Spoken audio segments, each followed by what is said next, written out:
It's Monday, August 14th, and this is your Barbados Today afternoon news update. I'm Emmanuel Joseph. Thanks for joining us. Topping the news at this hour, the Trinidad-based Seismic Research Center is reporting that an earthquake occurred northeast of Barbados in the wee hours of this morning. The magnitude 3.8 quake, which was recorded at 1:50 a.m., was located at latitude 14.06 degrees north and longitude 58.70 west at a depth of 10 kilometers. The center said it also affected St. Lucia and Martinique. Political activist Dr. George Bell is repeating his call on the Friend Stewart administration to announce general elections immediately because, as he says, the government is bankrupt. Bell repeated his call this morning during an interview with Barbados Today. He said the longer the ruling Democratic Labour Party remains in office, the more it damages Barbados and all its sectors. He questioned how much damage can it do to Barbados in the period between now and whenever the Prime Minister decides to call an election. The number of people suffering discrimination in Barbados appears to be on the rise. Making the announcement over the weekend, President of the Community Education Empowerment and Development Organization, Dodrina Emmanuel, said marginalization was not confined to people based on sexual orientation, gender identity, drug use, and sex work. Speaking at the relaunch of the organization known as SEED, which targets marginalized and stigmatized persons, she said discrimination is also leveled against city residents and non-nationals. This project looks at marginalized groups. So when we first started, we looked at marginalized based on sexual orientation, gender identity, drug use, sex work, and the things that people don't want to talk about and the groups some people don't want to work. But what surprises us is that the group expand and marginalized had to be redefined because what we were recognizing, people from within the area of Reed Streets and its environs were coming and saying that, sometimes even putting your name on the application form means you don't get the job. Another thing we recognize, nationality. Some persons saying we cannot access this service because we are non-national. So therefore we redefine marginalized groups. Project manager of the Maria Holder Trust, Donna Clark, also called on all Barbadians to join in the fight against marginalization. We must all work together to try to alleviate and break the cycle of stigmatization, particularly in this marginalized community. I believe that we live in a society that thrives on labeling and name-calling. I personally see each person as an individual, charting our path and creating our own destiny. For we are all human beings, regardless of our race, age, color, creed, religion, or sexuality. I therefore implore you to all love and respect each other, respect those in authority, particularly the teachers and the facilitators, because they believe in the persons in this program.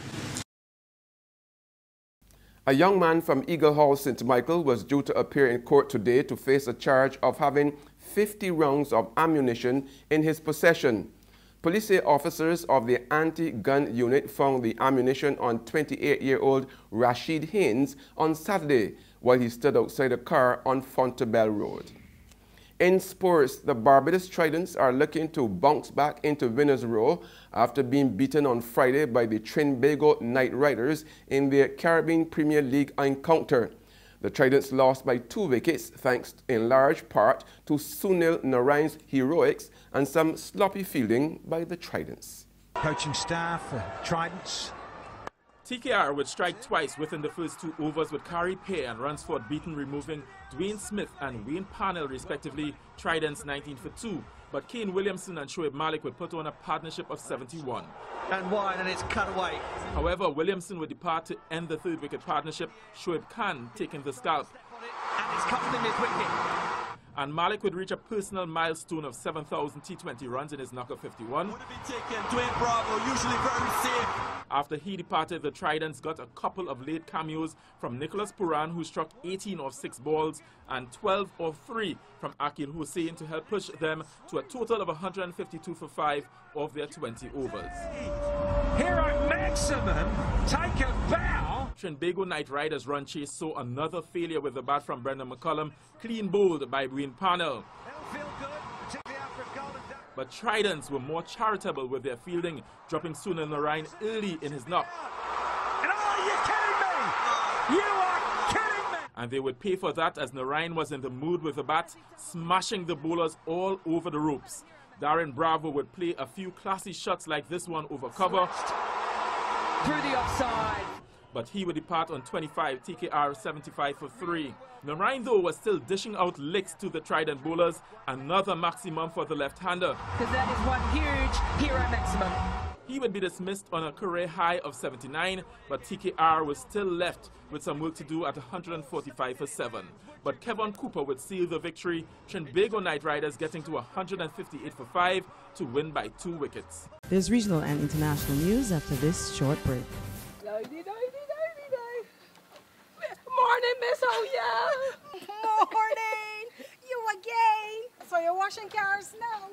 Well, I can't keep up with you at all. Yes, girl. You know they're going to provision to selling slow. And I don't sell nation newspapers at all because them don't sell. So I washing cars now. I like to get up before 8:30 because I can't take the hot sun. You want the car wash? No, not today.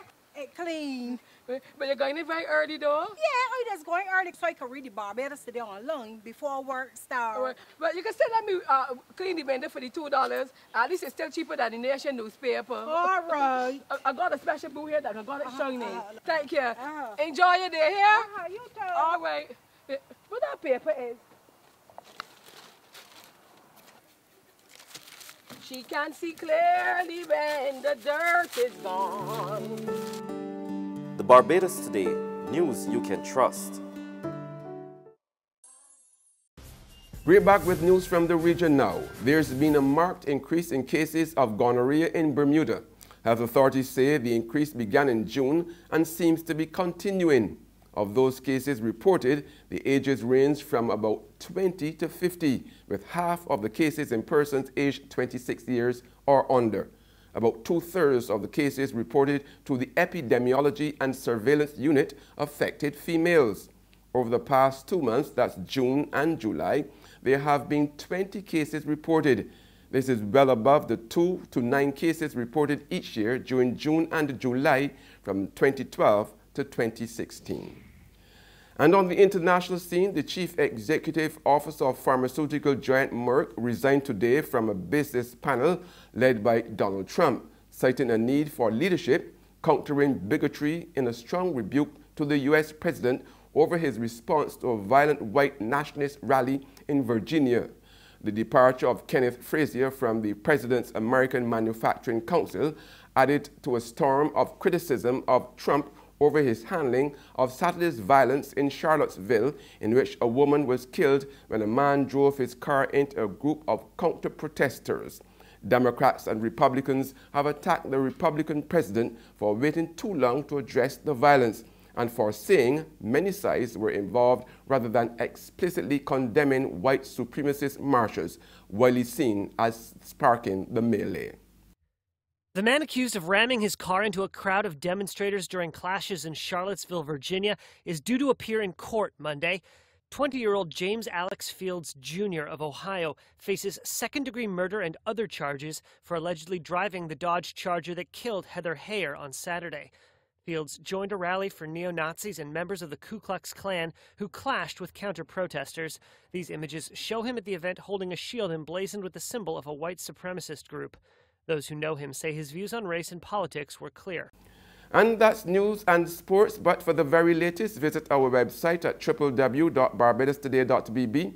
Also subscribe to our e-paper, email updates, and like us on Facebook.